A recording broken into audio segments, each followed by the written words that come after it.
On l'appelait la Rosa, mais peu s'en souviennent maintenant. À l'époque, elle vivait seule avec ses enfants, dans ce village à l'est, un peu à part, un peu en dehors. Beaucoup la croyaient folle. Certains la pensaient même possédée.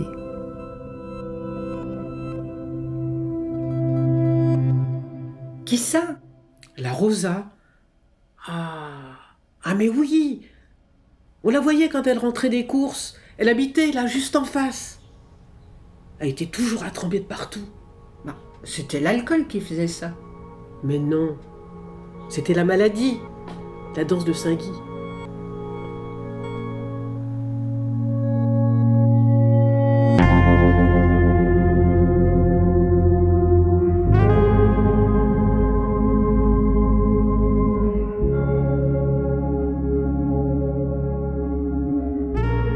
La maladie, elle l'avait rongée durant des années, dans un long crescendo. Une affection neurodégénérative incurable qui envahit le corps et l'esprit. Un mal héréditaire avec une chance sur 2 de le recevoir, puis 1 sur 2 de le transmettre à ses enfants.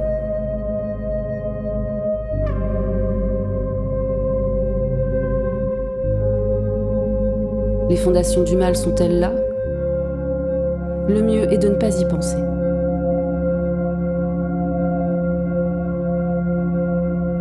La Rosa a eu 2 fils, Grégory et Axel. 2 frères qui ont grandi dans cette maison, puis une adolescence en foyer lorsque le mal a fané toute la Rosa.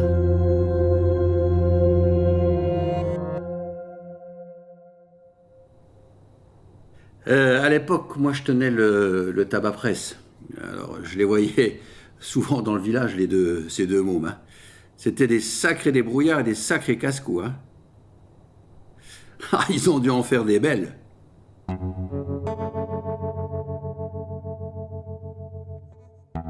Grégory est l'aîné. Un bon vivant, souriant et blagueur.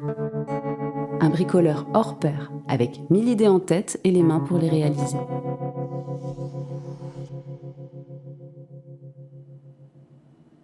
Greg, au lycée, il était pas croyable. Un jour, en cours de techno, il rendait le prof fou. Il lui dit « Grégory, prenez la porte ». Alors il se lève, il décroche la porte et la ramène à son bureau. Voilà la porte.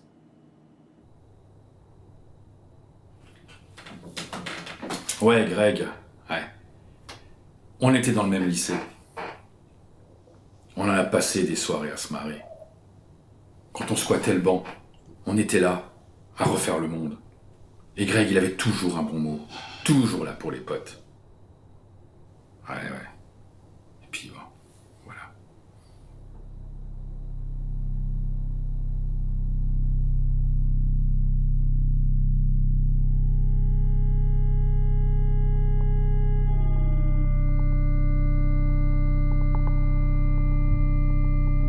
À 24 ans, les premiers symptômes apparaissent.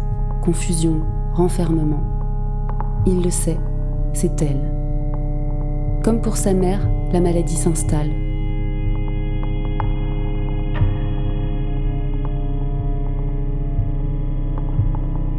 Elle monte ses murs et prépare son foyer, bien au chaud dans Grégory.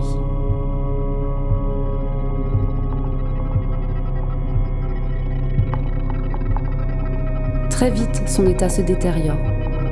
Des troubles cognitifs, psychiatriques, puis des mouvements de corée incontrôlés le rendent progressivement dépendant.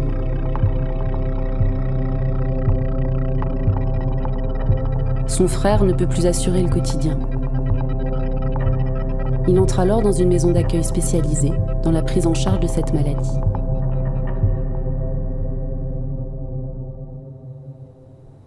Les aides-soignantes ont un rôle super important. Tout ce qu'on met en place pendant les repas, être derrière eux, les stimuler. J'en vois là certains qui ont du mal à se déplacer, ou qui ont plus de choré. Et là, oui, ça fait mal au cœur, c'est sûr. Que ce soit au niveau comportement, au niveau physique, au niveau... On n'a pas la même personne du début à la fin. C'est vrai, hein, c'est compliqué.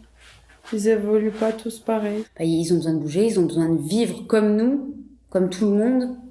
pour que la maladie, elle aille pas trop vite. Beaucoup, ils ont plus trop la famille, en fait. Je pense la peur de la maladie, en fait. Puis de les voir comme ça. Il y en a plusieurs qui se sont fait jeter dehors, les parents pensant qu'ils se droguaient ou qu'ils étaient alcooliques. C'est des gens qui souffrent tous les jours. On a des résidentes qui pleurent parce qu'elles ont peur de mourir, etc. Ils voient qu'ils ont du mal, alors pour certains, ils vont accepter les aides techniques, ils vont les demander. Les plus jeunes fuguent, et on a certains qui se séparent de leur conjoint. On a quelques-uns qui se retrouvent à la rue, du coup. Ouais, cette maladie reste un mystère.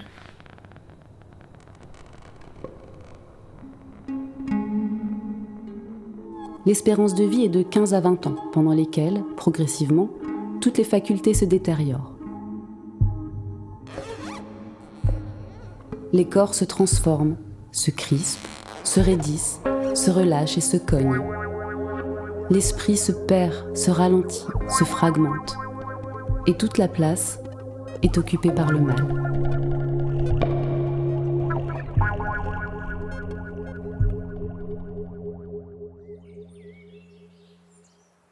Au même moment, une folie immobilière a pris d'assaut les champs tout autour de l'établissement. C'est un balai d'engins et de bulldozers et de grues qui viennent quadriller l'espace, le saturer. Une autre folie qui vient parfaire le tableau. Quand le lotissement s'achève, Grégory trouve enfin le repos.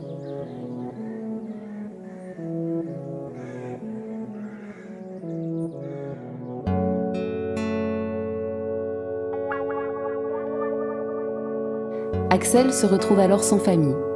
Il a 30 ans. Il est le frère plus discret, un créatif, souvent rêveur, avec 1000 projets en tête et qui court après le temps pour les réaliser. Pour laisser une trace. Plus encore maintenant.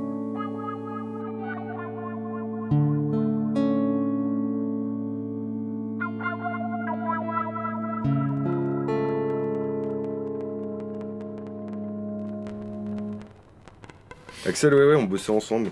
C'est un mec sympa. Je passais de temps en temps chez lui boire des verres le soir. Il y avait des tas de dessins dans son appart, ouais. C'était un artiste. On se connaît depuis l'enfance, lui et moi. On en a fait des chouettes virées à vélo à l'époque. Ensuite, il était très pris par son frère.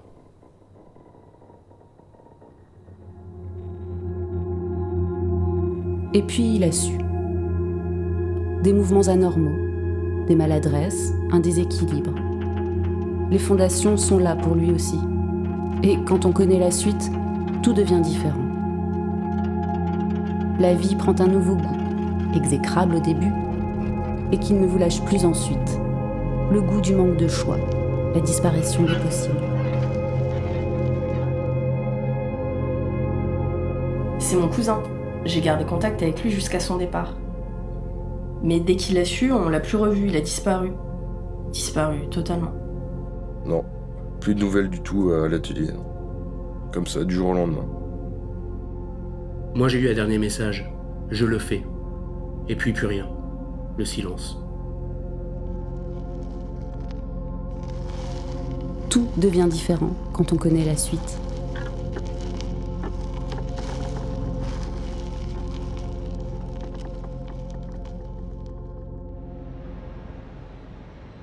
Et puis, plusieurs mois après, ces papiers ont été retrouvés dans une chambre d'hôtel, au Brésil. Ah ouais, au Brésil, près de Manaus, dans l'Amazonie. Il a disparu sans rien laisser. Un sac et quelques affaires, c'est tout.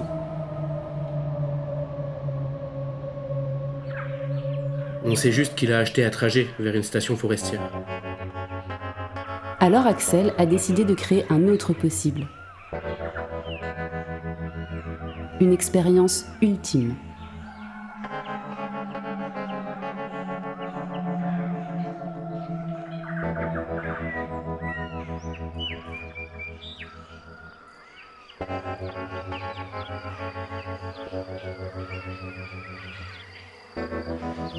Il est parti comme ça.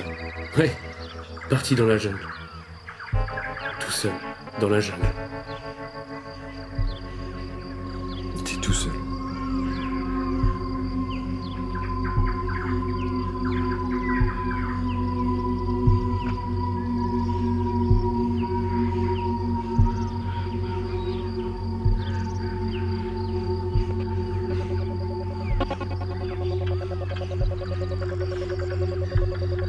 pour gagner un espace de liberté avant l'enfermement, tant que les murs ne sont pas trop hauts. Pour saisir encore la vie et se perdre en elle. Il part faire la danse de Saint-Guy.